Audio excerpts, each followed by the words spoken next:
Du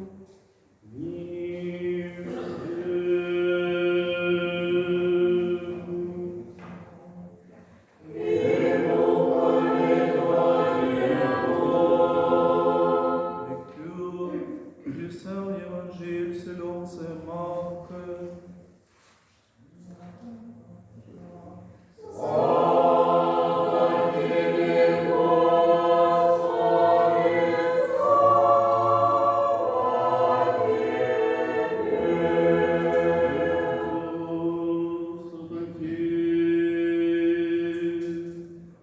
En ce temps-là, Jésus ordonna à ses disciples de remonter dans la barque et de l'eau précéder sur l'autre rive pendant qu'il renverrait la foule.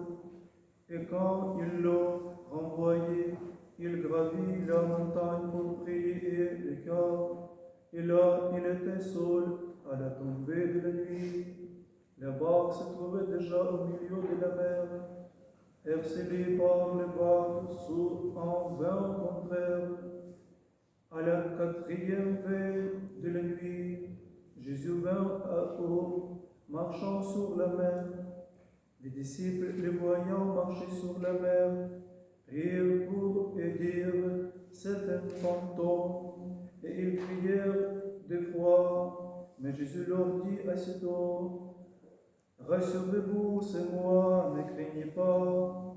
Pierre lui répondit, Seigneur, si c'est bien toi, ordonne que j'aille près de toi sur les eaux. Jésus lui dit, viens. Et Pierre sortit de la barque et marcha sur les eaux pour aller vers Jésus. Mais devant la violence du vent, il prit peur et sur le point de coller, il s'écria, Seigneur, sauve-moi.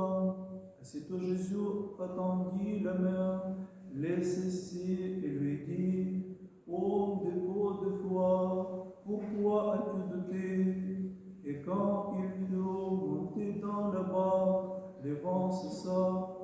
Ceux qui étaient dans la barque se postèrent devant lui en disant, tu es vraiment le Fils de Dieu.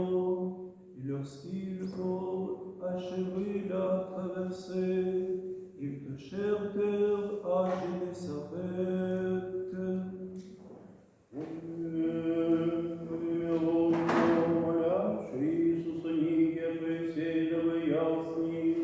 И в дом присела лежись, и жена в ограде, оживи грешница, и увидевши, яко возлежит во камине, повеселее, винеща ласта мира, и ставши ногу его в сазане, плачущийся, начав умывать и ноги его слезами, и волосы главы свои оттиравши, и облобызавши ноги его, и мазавши миром, увидев же Фарисей, возвал его и честь себе глаголя, сеящий бы был пророк, видел бы кто и какова жена прикасается ему, яко грешница есть, я отвечал Иисус, рече к нему, Симоне, имамити нечто ищи, он же рече учителю, Христи Иисус рече, где два должника,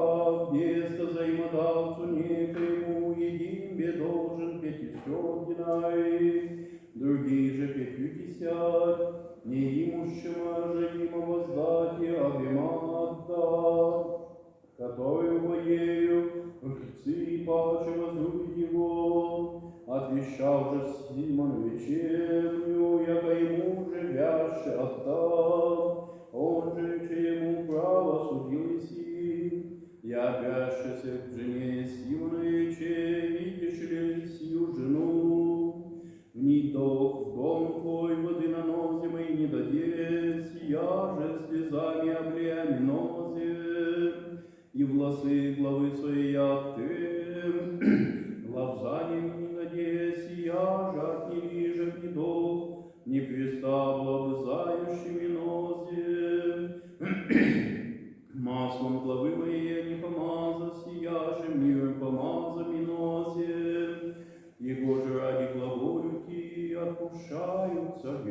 о мнозе, яко возлюби многое, а ему же мало оставляется, меньше любит. Вече же ей, отпущаются тебе грехи, и на чашу, лежавший с ним, глаголоте в себе, кто все есть, и же и грехи отпущает. Вече же к жене, вера твоя спасет тебя, иди в мир.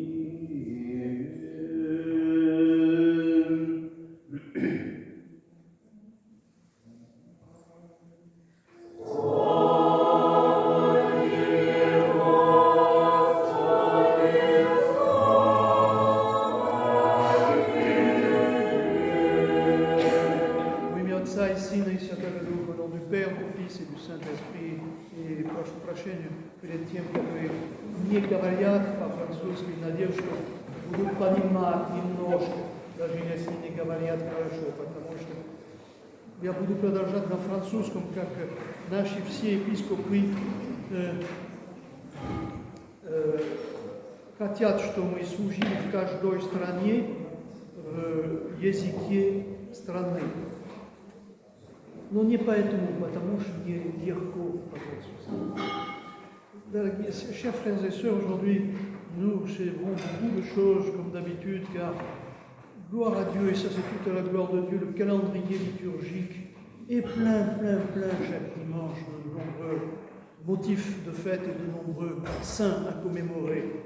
Et aujourd'hui, nous commémorons en particulier après avoir commémoré depuis la Pentecôte des cohortes de saints, des sabords, des assemblées de saints qu'on a divisées au gré des dimanches selon les lieux, les saints d'ici, les saints de là, les saints de Kiev, les saints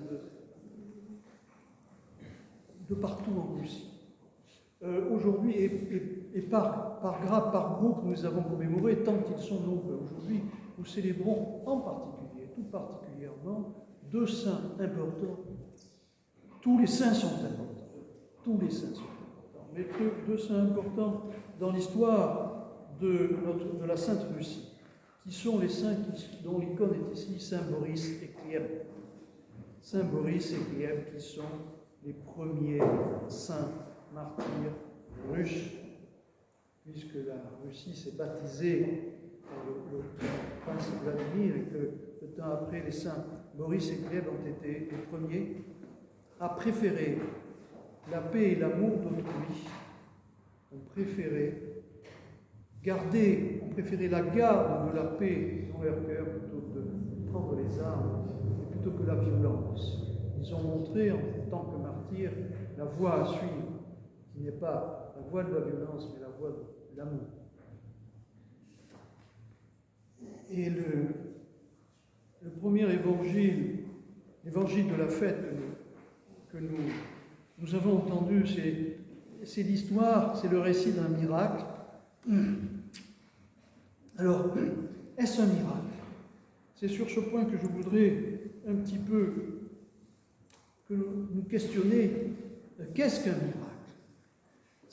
Il en est de même de la prouesse, on va dire, avant d'employer le mot miracle, qu'a accompli le Christ, que nous célébrions dimanche dernier avec la multiplication des pains et des poissons. Nous disions que, habituellement, ce que nous appelons miracle, ce que le Christ accomplit comme miracle, il en accomplit tout le temps. Nous avons vu que pendant toute sa vie publique, il a guéri et enseigné. Enseigné et guéri. Et il a guéri, il a surtout guéri les âmes. Souvenons-nous toujours de cette parole du Christ au paralytique et de cette parole du Christ à la foule qui entourait le paralytique. Que croyez-vous qu'il soit plus facile de dire?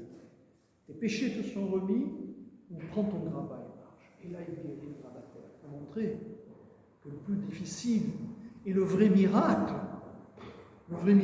qu'accomplit le Christ à ce moment-là et qu'accomplit le Christ continuellement à chaque liturgie et à chaque confession, à chaque absolution transmise par ses ministres que sont les prêtres, c'est l'absolution des péchés. C'est ça le vrai miracle. C'est l'absolution des péchés. Le vrai miracle, c'est le rétablissement de la vie spirituelle, de la vie dans l'être, dans la pleine vie spirituelle, dans la plénitude de la vie spirituelle.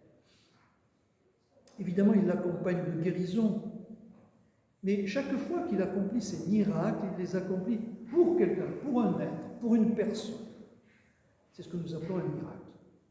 Et la multiplication des pains, comme le fait de marcher sur l'eau. Aujourd'hui, l'Évangile nous a raconté comment il marchait sur l'eau. Est-ce un miracle de la même sorte? Est-ce un miracle au même niveau, au même type de miracle? Je voudrais dire plutôt, c'est plutôt comme la multiplication des pains, une sorte d'opération. Une opération. Il accomplit quelque chose de particulier. Mais ce n'est pas un acte pour quelqu'un, envers quelqu'un, pour le sauver. Quand il a multiplié les pains, c'est pour manger. C'est pas pour la... Quand il s'est déplacé sur l'eau, comme aujourd'hui, c'est un peu la même chose. Ce n'est pas pour sauver quelqu'un, quoique secondairement, oui. Mais il a simplement marché sur l'eau. Il n'a pas marché sur l'eau pour effacer les péchés de quelqu'un ou pour sauver une âme d'une infortune. Il a accompli quelque chose. Il a opéré quelque chose. Alors ça choque un peu parfois quand il a fait une opération comme certains magiciens font des opérations. Souvenez-vous qu'à l'époque du Christ, le Christ lui-même disait des magiciens, il y en a beaucoup. C'est comme Simon le magicien qui n'avait qu'une envie, c'est avoir plus de pouvoir et avoir les pouvoirs du Christ. Il voulait lui acheter ses pouvoirs. Simon le magicien. D'où le nom de la simonie, vous savez. La simonie, c'est acheter des grâces, la simonie. Ça vient de Simon qui voulait acheter les pouvoirs du Christ. Mais il voulait en avoir un peu plus, mais ça veut dire qu'il en avait. Le Christ a dit à ses apôtres plusieurs fois, mais ces apôtres qui se plaignaient de ne pas pouvoir faire des miracles aussi puissants que le Christ. Et il leur disait, mais il y en a plein comme vous qui font aussi toutes sortes de choses étonnantes, des opérations. Et avec la multiplication des pains, bon, c'est une opération, c'est pas pour sauver une âme. Et ça, c'est important de se rappeler les paroles du Christ. Qu'est-ce qui est plus facile? Va, tes péchés te sont pardonnés, de dire va, tes péchés te sont pardonnés, ou de faire en sorte qu'un malade guérisse. On rappelle ce qui est supérieur. Supérieur à la guérison des corps, supérieur à la matérialité des corps. C'est la vie spirituelle qui est importante. Et aujourd'hui, le Christ nous en donne la direction de la vie spirituelle, avec cet évangile de la marche sur l'eau. Que peut bien signifier le fait que le Christ marche sur l'eau? À quoi ça sert? Alors ça sert, dans un premier temps, on va le voir, à éprouver Saint-Pierre, à éprouver ses apôtres, à les mettre à l'épreuve.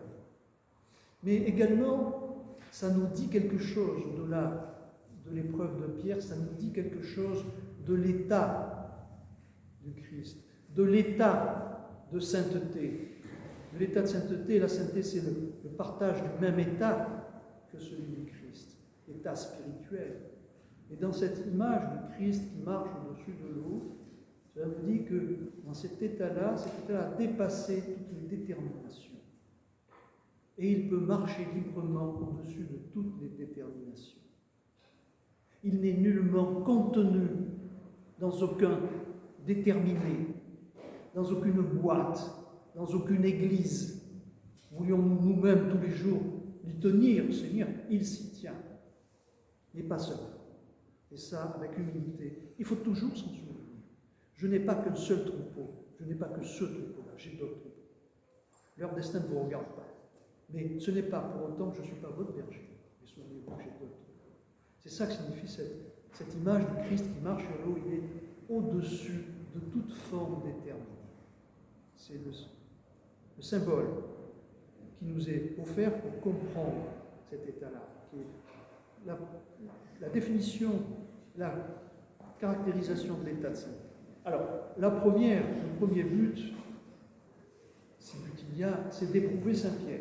Saint-Pierre le voyant, l'Évangile nous raconte, c'est bien, Seigneur, c'est toi. Il a toujours ce doute, Saint-Pierre. Est-ce que c'est lui? Eh bien, je vais le mettre à l'épreuve. Il le met à l'épreuve. Et ça, c'est quelque chose de traditionnel. Mettez toujours à l'épreuve les esprits. Parce qu'un esprit, quelque chose vous questionne, mettez toujours à l'épreuve les esprits. Posez toujours les questions, posez toujours les questions. Et Pierre questionne pour mettre à l'épreuve, il se rend compte que c'est bien le Christ. Et à ce moment-là, il obéit, ordonne-moi de venir, et il y va. Et il y va en écoutant, et lui-même aussi marche sur l'eau. Il marche sur l'eau lui-même est au-dessus de toute détermination, au-dessus de la forme, des principes, des lois physiques, celles que nous connaissons, de l'eau, la poussée d'Archimède, comme on dit, etc. Il ne se pose pas de questions. Il ne se pose pas de questions. Ordonne-moi, Seigneur. Le Seigneur ordonne, viens. Il écoute. Il est souchet. Le mot en russe est plus explicite qu'en français. Souchet. Il obéit. Et il y va, il marche et ça marche. Et puis à un moment, il doute. Ça veut dire quoi? Il doute et il s'enfonce. Et là, il dit, sauve-moi. Et à partir de ce moment-là, il ne peut plus que être sauvé. Sauvé, ça veut dire rétabli dans cet état-là. Et le fait qu'il doute, ça veut dire qu'il se regarde, lui, homme, en tant qu'homme. Il ne regarde plus le Christ, il ne regarde plus Dieu, il n'obéit plus. Il se regarde, c'est un acte égoïste, il se regarde et il se voit en tant qu'homme. Bien sûr, il est toujours homme, mais il n'est pas que. Il a été appelé en tant que frère du Christ. Et lorsqu'il s'est mis à marcher, il s'est mis à marcher en tant que frère de Christ, en tant que Christ aussi, participant de la nature de Christ, participant de ça. Et c'est seulement quand il se regarde avec ses yeux d'homme qu'il s'enferme et qu'il redescend, parce que c'est la rationalité qui prend dessus. Et les maîtres mots dans cet évangile, c'est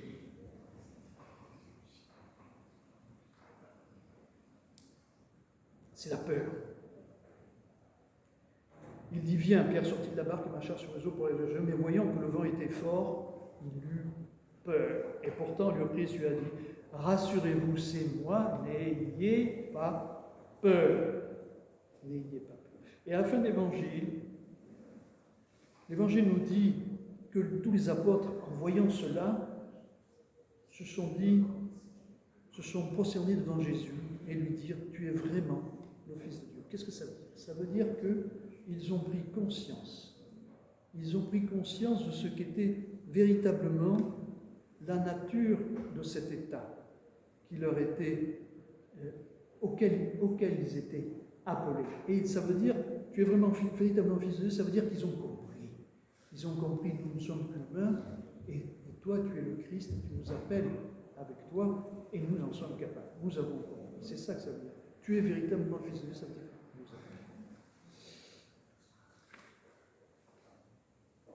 appelle. Et à propos des épîtres, il y a tellement à rappeler, tellement à dire. Les deux épîtres de saint Paul nous parlent encore une fois et toujours de cet état de sainteté auquel nous sommes tous appelés. Et il dit, nous sommes prédestinés. Souvent, saint Paul emploie ce mot qui est difficile aujourd'hui à comprendre, prédestiné. Alors quoi? Il y a les élus, les pas élus, il y en a qui sont sauvés, il y en a qui ne sont pas sauvés. Ceux qui sont prédestinés, qui sont appelés à participer, appelés à être sauvés, c'est-à-dire appelés à participer de la nature du Christ, de la nature divine, à héberger en eux la divinité. Mais en même temps, l'apôtre rappelle que la notion du temps, toute chose, c'est une chose qui est difficile à comprendre à l'esprit humain, seulement humain, car il faut intégrer pour bien comprendre la notion du temps.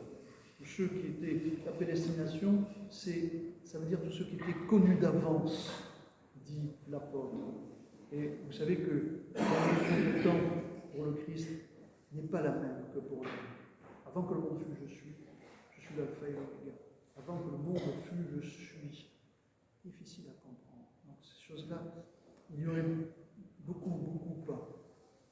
Il faudrait de nombreuses heures pour faire le tour de cette question-là, mais je la mentionne simplement. Sachant bien sûr que, j'ouvre une parenthèse aussitôt fermée, comme nous nous étions mis d'accord lors de quelques dimanches de ça, vous avez suivi la discipline bien sûr, et vous vous contentez de la moitié de votre temps libre sur les écrans, l'autre moitié à faire autre chose. Et c'est ce que vous trouvez sur les écrans, bien sûr, sont des morceaux choisis, avec des saints, avec de Sviati Atsi, Propoviedi Kharoshi, avec de saintes homélies, avec des explications. Alors cherchez, regardez un petit peu ce que disent nos saints-pères de cette notion de prédestination. Et ce qui est important, c'est que l'apôtre nous rappelle que Dieu est pour nous. Si Dieu est pour nous, qui sera contre nous? Et ne nous donnera-t-il pas toute chose avec lui, avec le Christ? Saint Paul nous dit, regardez, comme le Père a servi le Christ, le Christ ne l'a jamais abandonné. Et si nous sommes avec le Christ, comment le Père pourrait nous abandonner? Si nous sommes avec lui, le maître mot, c'est avec lui. Et comment pouvons-nous être avec le Christ? Il l'explique, et il prend dans la première épître cette métaphore. Oui, c'est un symbole, mais c'est aussi une métaphore d'une construction. Il dit, nous sommes les ouvriers. Et c'est une construction. Nos anciens ont posé les fondements, les bases. Et si ces fondements sont solides, sur ces fondements, nous pouvons bâtir à notre tour une partie de l'édifice, et après nous, d'autres viendront bâtir et compléter l'édifice. Il prend la métaphore, car personne ne peut poser un autre fondement que celui qui a été posé, à savoir Jésus-Christ. Jésus-Christ est la pierre d'angle et à la fois la pierre angulaire. C'est-à-dire, c'est celle de fondation sur laquelle tout l'édifice a été fondé. La pierre angulaire, c'est celle qui est en haut, qui tient tout, et à la fois celle qui tient tout. Mais entre ces deux pierres, tout l'édifice est monté par différentes pierres, dont pas une seule a la même forme, et chaque pierre a une forme particulière. Une forme particulière, et ce n'est pas le hasard si elle a cette forme qui va pile à cet endroit-là. On pourrait dire que chacun des chrétiens et des baptisés ont leur forme, leur talent, comme on l'avait dit récemment. Il n'y a pas un saint pareil à l'autre. Chaque saint est différent. Il n'y a pas un saint pareil. Ça n'existe pas. Il n'y a pas de clone. Il y a une unité de nature qui est celle de la divinité. Mais chaque homme a ses talents différents pour servir à quelque chose. Donc on pourrait dire, dans le langage des bâtisseurs qu'utilise saint Paul, chaque pierre a sa forme particulière. Il y en a qui cochent comme ça, et qui va pouvoir bien s'adapter à celle d'à côté pour porter la compte, etc. C'est tout l'art de la construction et de l'arrangement des blocs entre eux. Mais chacun de ces blocs, indépendamment, a sa forme, a sa particularité. Alors, comment se fait-il qu'ils viennent au bon moment se mettre juste à la place qu'il faut, au lieu de venir à un autre moment qui aurait été moins propice pour la construction? C'est peut-être là la clé que je vous suggère de la prédestination. Je vous laisse y réfléchir. Et voilà, c'est dans chaque pierre, donc, participe à l'édifice en étant nul n'est saint dans son coin, pour lui tout seul et par lui-même. Mais chacun est saint pour les autres et par les autres. Chaque pierre est le mur ne peut être monté que par la présence des fondations. Et les pierres du mur sont utiles pour les futures voûtes ou la future couverture. Et nous sommes saints par la présence de ceux qui ont fondé l'édifice.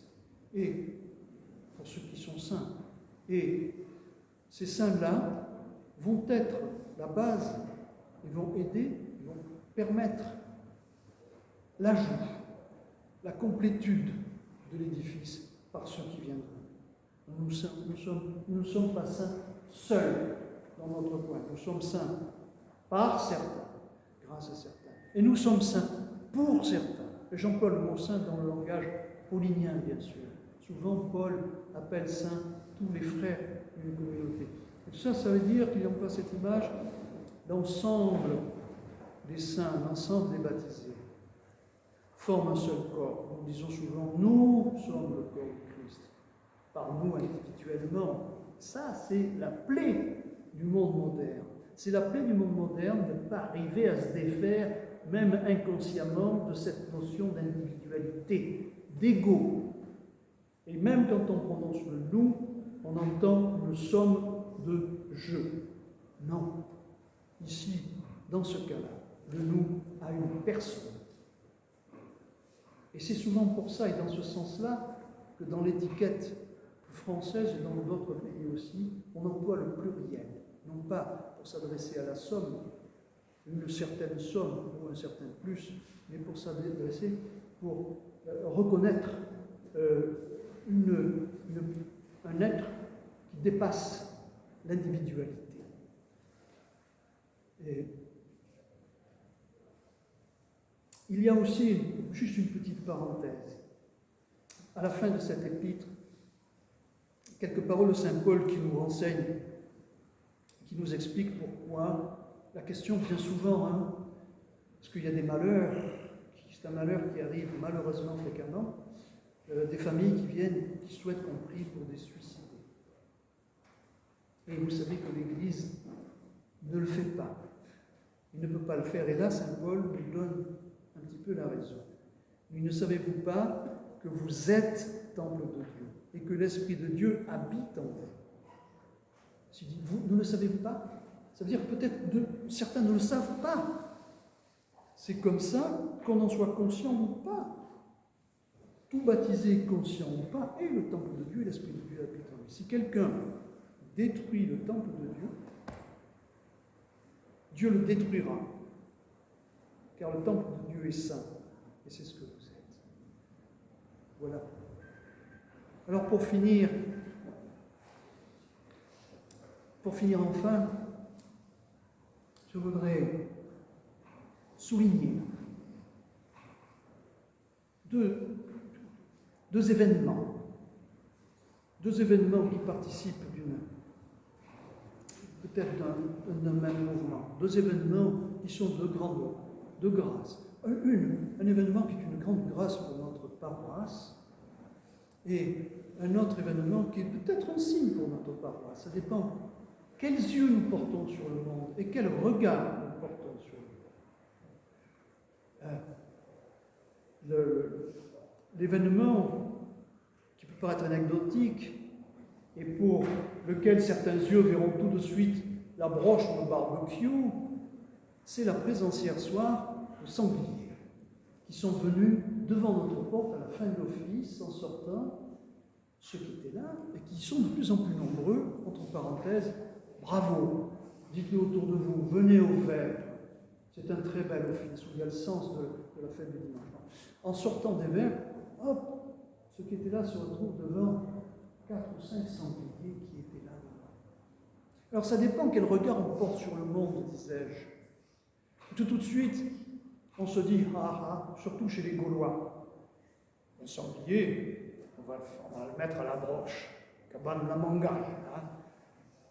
Et puis, on peut aussi se questionner. Si on pense à ce que nous disaient nos saints-pères, rien dans la vie de ce qui nous arrive n'est gratuit. Gratuit au sens insignifiant. Tout a sens, tout a signification. Tout a signification. Et ça dépend de notre capacité à transfigurer le monde. C'est notre regard et notre capacité qui peut transfigurer. Et bien, si on jette un regard, pas que matériel, sur cet événement, on peut se souvenir de ce que représentait pour nos anciens, en particulier ici en France, en Gaule, le sanglier. Quel est le symbole du sanglier? Que symbolise le sanglier? Qu'a toujours symbolisé le sanglier? On retrouve ce symbole même dans des des civilisations très anciennes, même en Inde, c'est le même symbole. Le sanglier est quelque chose de très noble du point de vue symbolique. Le sanglier est à la fois l'emblème du moine, du monachisme, parce qu'il vit seul, d'où son nom. Le sanglier, ça vient de Singulus, celui qui vit seul. Et on retrouve ce sanglier, ici en Gaule, frappé sur des monnaies de l'époque celtique, des monnaies celtes. Vous savez que 50% de la culture française ou plus est d'origine celte. Donc c'est dans nos traditions. Et le sanglier était le symbole du druide. Le druide qui va dans la forêt, qui vit seul. Et c'est pour ça que le sanglier est aussi, dans le même mouvement, le symbole de l'autorité spirituelle. Le sanglier est associé au druide, ici dans la Gaule, et dans d'autres civilisations, c'est un symbole universel. C'est le symbole du monachisme et de l'autorité spirituelle. On peut y réfléchir et faire porter sa méditation sur cet événement singulier, c'est le cas de le dire, et qui est fort heureux pour nous, pas pour nous en glorifier, mais pour remercier le Seigneur, pour remercier le Seigneur de sa présence et de son attention, et de sa manifestation. Lorsque le Seigneur manifeste, ou par l'opération de la Mère de Dieu et par la bienveillance de la Mère de Dieu qui peut se manifester aussi, c'est toujours pour couvrir et protéger les siens et pour les prévenir, pour dire quelque chose. Et alors le deuxième événement qui nous réjouit particulièrement aussi, qui est un honneur pour notre paroisse, c'est d'avoir reçu au sacrement du baptême un adulte, d'avoir reçu Anne, qui a rejoint de son plein gré de la foi orthodoxe et qui a été baptisée hier. Voilà. Et ça, c'est une grande bénédiction et une joie pour toutes les paroisses et pour la nôtre en particulier. Alors, dans ces temps troublés et dans ces temps de vacances, qui ne vous empêche pas, je le vois et je vous en félicite, de venir à la liturgie, alors que la plage est tentante et les promenades sont tentantes. Mais surtout dans ces temps troublés, et qui vont encore être plus chahutés, vraisemblablement qu'aujourd'hui, surtout rappelez-vous les paroles du Christ à Saint-Pierre. Évacuez toutes les craintes humaines, évacuez tous les sentiments humains, toutes les appréhensions humaines. N'ayez pas peur. N'ayez pas peur. À tout vous étonner. Si vous avez peur, vous allez vous noyer. Alors, n'ayez pas peur. Et restons tous ensemble dans l'amour mutuel et dans l'amour pour le Christ, avec lui, par lui et en lui. Amen.